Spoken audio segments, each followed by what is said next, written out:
देश का दंगल पहुंचा है आज अपोलो प्रोग्रेसिव कॉन्वेंट स्कूल में और यहां पर पीटीएम का प्रोग्राम चल रहा है।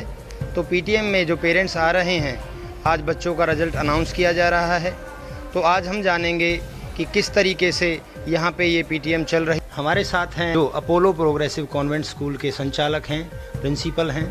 तो इनसे हम जानना चाहेंगे कुछ स्कूल के बारे में। नमस्कार सर। नमस्कार भैया। सर कुछ अपने स्कूल के बारे में हमें बताइए दर्शकों को। देखिए, हमारा जो स्कूल है 98 से स्टार्ट है, 98 से वर्क कर रहा है और हमारे स्कूल का नाम है Apollo progressive public senior secondary school, जो कि आदर्श कॉलोनी में स्थित है। इस स्कूल में को एजुकेशन है, लड़के भी पढ़ते हैं, लड़कियां भी पढ़ती हैं। सभी बच्चों पर प्रॉपर रूप में ध्यान देते हैं। सर, शिक्षा का आज के समय में स्तर गिरता जा रहा है, कुछ संस्कारों की बच्चों में कमी आ रही है। तो संस्कारों में ऐसा बढ़ावा मिले बच्चों को, उसके लिए आप क्या करें? देखिए, बच्चों में जो संस्कार गिर रहे हैं, थोड़ा सा इसमें ना पेरेंट्स दोषी है। पेरेंट्स के पास टाइम ही नहीं है बच्चों से बातें करने के लिए। पेरेंट्स ये नहीं पूछ सकता कि भाई आप क्या पढ़ रहे हो, क्या लिख रहे हो, कितने नंबर आ रहे हैं, कितने नंबर नहीं आ रहे हैं। अगर बच्चे ने कह दिया कि पापा पढ़ाई ठीक चल रही है तो बहुत अच्छी बात। मैं एक और बात करना चाहूँगी कि पढ़ाई के कारण जो प्रेशर बच्चे पे आता है, उससे कुछ फिजिकल जो उसका स्टेटस है वो डाउन होता जा रहा है। आजकल आप देखते होंगे कि बच्चों 12th के बच्चे हैं, 11th के बच्चे हैं, वो पहले के बच्चों के बराबर में हेल्दी नहीं रहे, बहुत कमज़ोर से दिखते हैं। तो उसके लिए सर आप यहाँ पे कुछ एक्टिविटी कराते हैं, खेल? देखिए, बच्चे कभी भी पढ़ाई के कारण कमज़ोर नहीं होते हैं। बच्चे जो कमज़ोर होते हैं उनके पास फिजिकल एक्सरसाइज करने का टाइम ही नहीं है उनके पास। वो सारा समय जो व्यतीत करते हैं, मैक्सिमम टाइम जो व्यतीत कर रहे हैं, वो बच्चे अपने मोबाइल्स में कंदर कर रहे हैं। जो बच्चा पढ़ता है वो तो एक मेंटली स्ट्रांग हो जाता है, जो एक मोबाइल यूज़ कर रहा है ना, तो मेंटली स्ट्रांग होता है और फिजिकल भी वीक हो जाता है।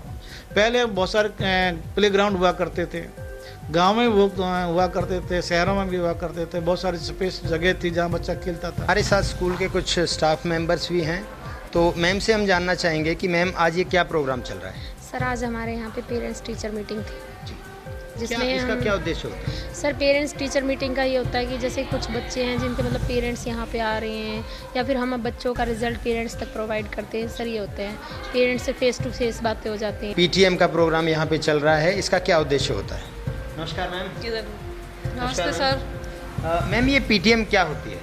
पेरेंट्स टीचर मीटिंग होती है सर ये। जी, तो इसमें आप क्या पेरेंट्स को बताते हैं, कुछ हमें बताएंगे? सर, हमें यही बताना पड़ता है कि बच्चे किस तरीके से आपके पढ़ रहे हैं, कौन सी लेवल से चल रहे हैं। प्रॉब्लम्स होती हैं जो शॉर्ट आउट होती हैं, वो पेरेंट्स टीचर मीटिंग के उद्देश्य से हम उनको दूर कर सकते हैं। तो मैम, हम ये जानना चाहेंगे कि क्या आप बच्चों की पिटाई भी करती हैं? सर देखो, पिटाई तो अब एक ऐसी चीज़ है कि पिटाई के थ्रू तो हम बच्चों को पढ़ा ही नहीं सकते। सर, मार्क्स, मैं तो ये कहूँगी कि मार्क्स तो मायने ही नहीं रखते, बच्चे की नॉलेज मायने रखती है। पे उपस्थित टीचर से सर, ये जो आज मीटिंग चल रही है पीटीएम, ये क्या होती है, कुछ हमें बताओगे? सर, पीटीएम का मतलब होता है पेरेंट्स टीचर मीटिंग। इसमें क्या होता है कि जो बच्चे होते हैं वो उनकी क्या परफॉर्मेंस होती है पूरे टाइम में, उस टाइम में जो बच्चे क्या करते हैं, क्या उनकी एक्टिविटी रही है, उसके बारे में टीचर और पेरेंट्स एक दूसरे से डिस्कशन जो करते हैं, उसके बारे में होता है ये सब। सर, हम तो यहाँ एक इंग्लिश जो सब्जेक्ट है बच्चों की, थोड़ी बहुत उनका डेवलपमेंट है, उसको तैयार करते हैं। हाँ जी। सर, आप कौन सा सब्जेक्ट पढ़ाते हैं? फिजिक्स।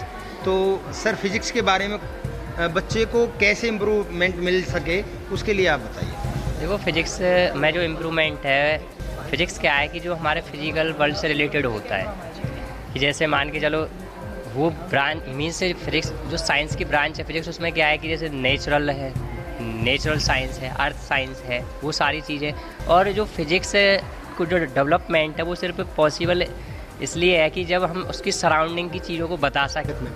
सर, कितना एक्सपीरियंस हो गया आपको? 18-19 साल हो गए पढ़ाते। मैं ये इसलिए पूछ रहा हूँ क्योंकि जब मैं 2007 में यहाँ से पढ़ के गया था तो भी सर पढ़ाते थे, और आज ये बड़े सौभाग्य की बात है कि हम सर का इंटरव्यू ले रहे हैं। तो सर, आपने उस समय बच्चों का व्यवहार देखा था और आज भी आप देख रहे हैं, तो कितना बदलाव बच्चों में? आज और उस समय के बच्चों में बहुत अंतर है। उस टाइम सभ्यता थी, संस्कार थे बच्चों में, शर्म थी, लेकिन आज के बच्चे इस आधुनिक युग में कुछ बिगड़ा हुआ है। फिजिकल एजुकेशन पढ़ाता हूँ। Physical education. तो सर फिजिकल एजुकेशन में आप क्या पढ़ाते हैं? वही शारीरिक शिक्षा। अच्छा। तो सर पढ़ाई के साथ साथ में क्या बच्चों को यहाँ पे गेम वगैरह भी कराए जाते हैं? हाँ सर, पढ़ाई के साथ साथ यहाँ पे गेम भी कराया जाता है, जैसे फुटबॉल है, क्रिकेट है, वॉलीबॉल है, ऐसे। और मैं तो ये कहना चाहता हूँ कि जो आजकल के जो बच्चे हैं ना, उनको पढ़ाई तो पढ़ाई जा रही है, लेकिन शारीरिक शिक्षा भी ज़रूरी है। सब्जेक्ट कौन सा है? सर फिजिकल, स्वास्थ्य। फिजिकल। तो सर अभी हमने फिजिकल के बारे में बात करी थी संदीप सर से, तो संदीप सर ने हमें डिटेल में बताया फिजिकल एजुकेशन के बारे में। तो सर मैं आपसे जानना चाहूँगा कि फिजिकल एजुकेशन के अलावा बच्चे को क्या मेंटल एजुकेशन, क्या कुछ स्पिरिचुअल एजुकेशन भी दी जाती है? देखिए सर, सबसे पहले मैं बोलना चाहूँगा कि ये स्वास्थ्य शरीर में ही भगवान का निवास होता है। स्वस्थ बच्चों को स्वस्थ रहने के लिए बहुत एक्सरसाइज है, योग है, जैसे कि सुबह बच्चों को सुबह जल्दी उठकर। आप यहाँ पे सर कराते हैं क्या? हाँ, योग कराते हैं। मुझे बताइए कि प्रेयर में आप क्या क्या कराते हैं? देखिए, प्रेयर में जो मोस्टली जो हमारी प्रेयर होती है उसे कराते हैं, और बाकी ट्यूसडे एंड सैटरडे को हम हनुमान चालीसा का पाठ कराते हैं, जिससे बच्चों में भगवान के प्रति सद्भावना जागे, भक्ति का भाव जागे। ऐसी खबरों से जुड़े रहने के लिए हमारे चैनल को सब्सक्राइब करना ना भूलें।